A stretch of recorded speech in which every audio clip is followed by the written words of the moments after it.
बिस्मिल्लाहिर्रहमानिर्रहीम। अस्सलाम वालेकुम जनाब। स्टोरीज़ मैंने 3 शेयर करनी हैं, इंतहाई अहम स्टोरीज़ हैं। आपने थंबनेल पे भी देख लिया कि वो खुफिया मुलाकात जो रंगे हाथों पकड़ी गई, कहाँ हुई मुलाकात, किन के दरमियान हुई, बहुत ही अहम स्टोरी है भाई। ये 40 दिन के अंदर अंदर कौन सी तब्दीली आ गई, बड़ी अहम तब्दीली आई है, इस पे बात करनी है। और साथ इस पे भी बात करनी है कि किसने अपने केसेस ख़त्म करवाए, साथ उस पे भी बात करनी है। लेकिन सबसे पहले बात करनी है आपके तावन और दुआओं से और अल्लाह के करम से ज़ियन न्यूज़ का फ्लड रिलीफ ऑपरेशन अल्हम्दुलिल्लाह जारी और सारी है, और बहुत ही शानदार अंदाज में खेमों की ज़रूरत है भाई। हम टेंट्स को इंशाअल्लाह 400-500 टेंट्स जो है ना प्रोवाइड करने की पूरी कोशिश कर रहे हैं। लेकिन ये है कि वो ये नहीं हो सकता कि जी आज 10 दें तो कल 15 तो कल 50, कम से कम 100, 200, 300 टेंट्स तो होना, कोई कम 2 किस्तों में हम दें, ताकि वो जो कैरेज पड़ता है ना बार बार और जो लेबर पड़ता है वो फिर इजाफी पड़ जाता है।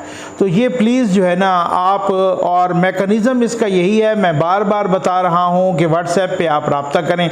बहुत सारे हज़रात कर भी रहे हैं माशाल्लाह, ओवरसीज़ पाकिस्तानीज़ भी ख़ास तौर पे, उस पे हम आपको मेकनिज़म बताएंगे आपने किस तरीके से, जो डायरेक्ट हमें इमदाद भिजवाना चाहता है, टेंट्स की फार्म में लोगों ने कपड़े भिजवाए, जो अमाउंट भिजवाना चाहता है, जहाँ से हम आपको पता किया कि जी हमें यहाँ से जो बिस्तरा वगैरह वो पड़ रहा है वो इतने का पड़ रहा है, आपको वही बिस्तरा डेरा इस्माइल ख़ान में कितने का पड़ रहा है। तो मैंने कहा जी इतने का पड़ रहा है, तो उन्होंने कहा कि वो ठीक है फिर, क्योंकि उसकी वजह यह है कि यहाँ से फिर कैरेज भी पड़ना है और वो अच्छा खासा पड़ना है। तो ये चीज़ें हमें कैलकुलेट कुछ कैलकुलेट करनी पड़ती हैं। आपकी बहुत नवाजिश। सबसे पहले मैं आपको एक क्लिप सुनवाना चाहूँगा, और ये ज़रा सुनिए, ज़रा क्लिप सुनिए, उसके बाद मैं इस पर तबसरा करना चाहता हूँ और उसके बाद मैं दूसरे टॉपिक्स पे भी आना चाहता हूँ। ये सुन लें। मेरी पूरी कोशिश है कि मैं अपने नबी सल्लल्लाहु अलैहि वसल्लम की, आपको उनकी जिंदगी, उनकी सीरत से आपको भी आजाद करूं, क्योंकि हम अभी तक हकीकी तौर पे आजाद नहीं हुए। ये आपने सुन लिया यार, ये क्या कह रहा है। मतलब मुझे समझ इस चीज़ की नहीं आती कि इस बंदे को कोई रोकने टोकने वाला नहीं रह गया। जिस तरीके से मेरी पूरी को, एक तो उनको सल्लल्लाहु अलैहि वसल्लम कहना नहीं आता, पूरा कलमा पढ़ना नहीं आता, ख़ातमुन नबिय्यीन कहना नहीं आता, या वो कहना नहीं चाहते। मैं अब कॉन्स्पिरेसी थेरीज़ पे मैं बिलीव नहीं करता, लेकिन अब ये क्या फरमा रहे हैं, मेरी पूरी कोशिश है कि मैं आपको अपने नबी सल्लल्लाहु अलैहि वसल्लम, यानी उन्होंने तो गलती बोला है, कि उनकी ज़िंदगी और उनकी सीरत से नऊज़ुबिल्लाह आज़ाद करूं। मतलब मैं अब एक दफ़ा तो होता नहीं कि गलती हो जाती है, कभी वो 1,24,000 पैगम्बर की बजाय 1,40,000 पैगम्बर बताते हैं। अब सोशल मीडिया पे बहुत सारे लोग कह रहे हैं, अब मैंने तो वो उनकी पूरी बुक्स नहीं पढ़ी, खैर बुक्स की जिल्दों में भी उन्होंने डंडी मारी थी मिर्ज़ा ग़ुलाम अहमद कादियानी साहब ने, कि जनाब वो उन्होंने कहा था इनकी मैं कोई बुराहीन अहमदिया जो उन्होंने किताब लिखी या अधूरी छोड़ दी, उनकी को 50 जिल्दें उन्होंने पैसे पहले बटोर लिए लोगों से और वो लिख ही नहीं पाए पूरी। तो खैर उस बराहीन अहमदिया में अब कुछ लोग सोशल मीडिया पर ये बहुत ही, और कुछ उनमें बड़े अथेंटिक लोग भी हैं, वो बात कर रहे हैं कि उसमें अम्बिया की तादाद 1,40,000 मेंशन है। और अगर ऐसे ही है तो फिर इमरान नियाज़ी साहब ने ये बात ऐसे ही नहीं कह दी ना, भूले नहीं हैं वो, ये कोई और चक्कर है। फिर बहुत सारी चीज़ें होती हैं ना, कभी वो कहते हैं हज़रत ईसा का तो नऊज़ुबिल्लाह ज़िक्र ही कोई नहीं है तारीख़ में, कभी वो कोई रसूल मकबूल सल्लल्लाहु अलैहि वसल्लम के, कभी वो कुरान की आयतों को तो रोज़ाना ही सीधा पुठा तर्जुमा पढ़ के करके वो सुनाते रहते हैं। अच्छा, आप बहुत सारे लोग हैरान होते हैं कि जी जज क्यों चुप हैं, जर्नैल क्यों चुप हैं, रियासत क्यों चुप है, पुलिस क्यों चुप है, हुकूमत क्यों चुप है। मुझे इससे बढ़ के हैरानी ये है कि उलमाए कराम क्यों चुप हैं। माशाअल्लाह, जो वो हर बात, मतलब उन्होंने तो, कुछ लोगों ने तो कायदे आज़म को भी नहीं छोड़ा था ना, तो इस तरीके से इमरान नियाज़ी साहब जो आए दिन जो हर आयतों का मजाक उड़ा रहे हैं, अम्बिया का मजाक नौज़ुबिल्लाह उड़ा रहे हैं, सब कुछ, तो उलमाए कराम क्यों चुप? मैं कभी नहीं कहूँगा, मैं न तशद्दुद का कायल हूँ, न शिद्दत पसंदी का, न दहशत गर्दी का, इन सारी चीज़ों के मैं अपने मुतादिद वीलाग्स में इसकी कंडेमनेशन कर चुका हूँ, इसको कंडेम कर चुका हूँ, इसका जो है ना मजम्मत कर चुका हूँ। लेकिन कोई एहतजाज तो बनता है, लेकिन कोई समझाने के लिए कोई कुछ तो करना कहना चाहिए, वो भी उनको भी चुप लग गई है। इमरान नियाज़ी साहब जो मर्जी आए कह रहे हैं, उनके फॉलोअर्स उनको नबी कह रहे हैं, नाउज़ुबिल्लाह। उलमाए कराम जो जी चुप हैं। मैं तो इस बात पे भी हैरान हूँ कि जो मस्जिद नबवी की तौहीन की गई उस वक़्त भी सारे चुप। तो मैं तो इससे कहीं ज़्यादा हैरान हूँ कि रियासत क्यों चुप है इमरान नियाज़ी की हरकतों पर, या बाकी कानून कोई चुप है, ये क्यों चुप हैं?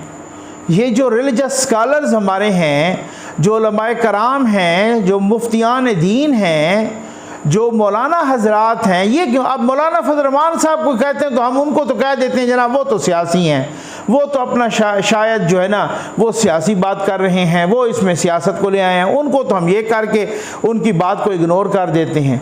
तो जो बाकी सियासी नहीं है वो क्यों चुप है भाई? वो कुछ समझाने की तो करें इमरान नियाज़ी साहब को। अब वो आए हैं, अच्छा ये सिर्फ ये नहीं है कि दिन के हर बात में वो इसी तरीके से ऊट पटांग मारते रहते हैं।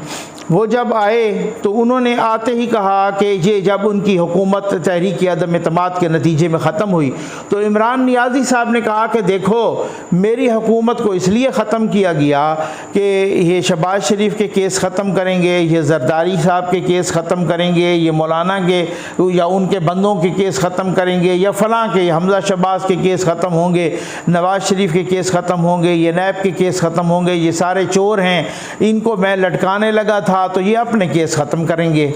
ये कह के उन्होंने यूथियों को पागल बना लिया और चूना लगा लिया। ठीक, हमने देखा कि आज तक अप्रैल से लेकर अब तक कोई 5 महीने हो गए या 6ठा महीना शायद शुरू हो गया है, ना नवाज शरीफ का कोई केस ख़त्म हुआ, ना मरियम नवाज़ का कोई केस ख़त्म हुआ, ना शहबाज शरीफ का कोई केस ख़त्म हुआ, ना कोई हमजा शहबाज के केस ख़त्म हुए, ना कोई आसिफ जरदारी साहब के केस ख़त्म हुए, ना कोई खुर्शीद शाह के केस ख़त्म, किसी के भी ख़त्म नहीं हुए, कोई एक केस किसी का ख़त्म नहीं हुआ।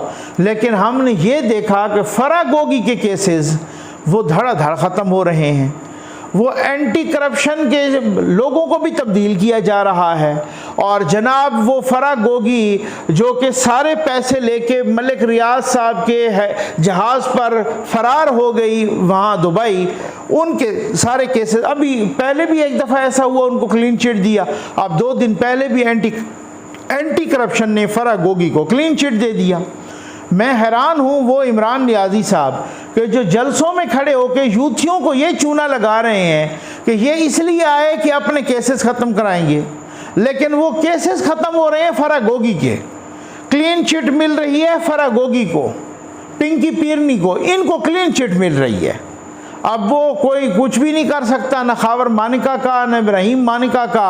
अब आप अंदाज़ा कीजिए कि किस महारत के साथ इन्होंने लोगों को ये बताया कि ये इसलिए आए हैं कि केस ख़त्म करवाएं। केस उनका एक भी ख़त्म नहीं हुआ, सारे केसेस फरागोगी के ख़त्म हो गए। ये हालात हैं। उल्टा जो एंटी करप्शन का, अब मैं आपको बता रहा हूँ ना कि जो तब्दीली, उस तब्दीली के बारे में मैं बताता हूँ जो 40 दिन में जो तब्दीली आई है, आप हैरान होकर रह जाएंगे। लेकिन पहले मैं उस मुलाकात का जिक्र करूँगा, उस खुफिया मुलाकात का जो पकड़ी गई, रंगे हाथों पकड़ी गई। यहाँ पर अमरीकी, वैसे तो आपको पता है ना इमरान नियाज़ी साहब रोज़ाना, यूथियों ने आजकल अपनी गाड़ियों के पीछे भी लिखवाया हुआ वो इमरान नियाज़ी का वो जुमला कि हम कोई ग़ुलाम हैं कि जो तुम कहोगे हम वही कर लेंगे। Absolutely not. ये यूथियों का जुमला है, ठीक है ना, जो लिखते हैं। इन यूथियों को तो चूना लगाएंगे, यूथियों का अपर चैम्बर वैसे फारिग है। इन यूथियों को चूना लगाया है जनाब इमरान नियाज़ी साहब ने, और उन्होंने कहा है कि मैं तो अमेरिका के सामने बिल्कुल डट गया हूँ। हालांकि अब वो अमेरिका के सामने लेट गए हैं। वही डोनाल्ड लू जिसके बारे में बार बार कहते थे डोनाल्ड लू ने धमकी दी है, ठीक, उसी डोनाल्ड लू के दोबारा पैर पकड़ने के लिए बंदा भेजा इन्होंने। खुद जो वहाँ का ओहदेदार था इनका, उसी को भेजा। इन्होंने तीन लॉबिस्ट फर्म जो है ना हायर की हुई हैं, और एक लॉबिस्ट फर्म का जो हेड है, जो मालिक है, वो यहाँ CIA का स्टेशन चीफ रहा है। यहाँ पर वो स्टेशन चीफ रहा है CIA का पाकिस्तान में, उसकी फर्म है, उसको भी हायर किया हुआ है। 60-70 लाख रुपए इमरान नियाज़ी दे रहा है उन फर्मों को। क्यों भाई? मेरा अमरीकियों के साथ मेरे रवाबित ज़रा ठीक कराओ। अभी डोनाल्ड ब्लूम, वो तो डोनाल्ड लू है ना, डोनाल्ड ब्लूम जो पाकिस्तान में अमेरिका के सफ़ीर हैं, वो जब गए वहाँ पर खैबर पख्तूनख्वा में, उनका कैसे रेड कारपेट बिछाया गया, उनसे 36 गाड़ियाँ ली गई तोहफे के तौर पर, और उनकी वो जो सारों ने कहा कि ज़राए बता रहे हैं कि वो वज़ीर आला खैबर पख्तूनख्वा ने जूम पर वीडियो कॉल करके इमरान खान से उनकी बात भी करवाई।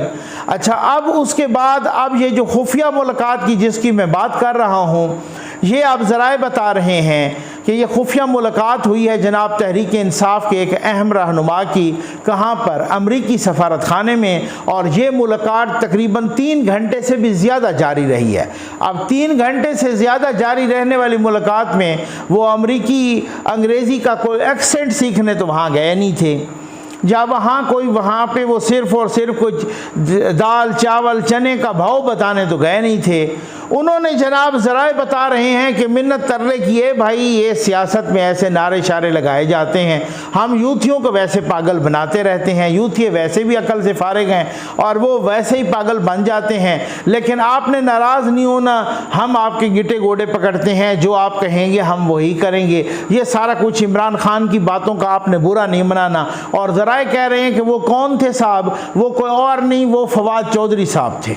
ठीक है। और ये अमरीकी सफारत खाने में गए और गिटे गोटे पकड़ आए और उनको कहा जी आप हमें माफ़ करें, बस माफ़ कर दें, बस आपने माइंड नहीं करना। और बंदा मजाक ही ना करे, ठीक है ना, हम मजाक करते रहते हैं, हम वैसे यूथियों को चूना लगाते हैं कि अमेरिका ने साजिश की है और ये नारा यहाँ पे बिकता है। इस तरीके की बातें करके वो ज़राए बता रहे हैं कि अमरीकी सफारत खाने से फवाद चौधरी साहब यहाँ पे आ गए और उसका फौरी ये मुलाकात गालिबन 8 सितंबर को हुई है और फिर इसका भांडा बाद में फूटा है। और आज जनाब उसका रिज़ल्ट भी पहला आ गया कि अमेरिका की जो साबिक खातून सफारतकार रॉबिन राफेल उनका नाम है, उन्होंने जनाब इमरान खान से बनी गाला में मुलाकात की।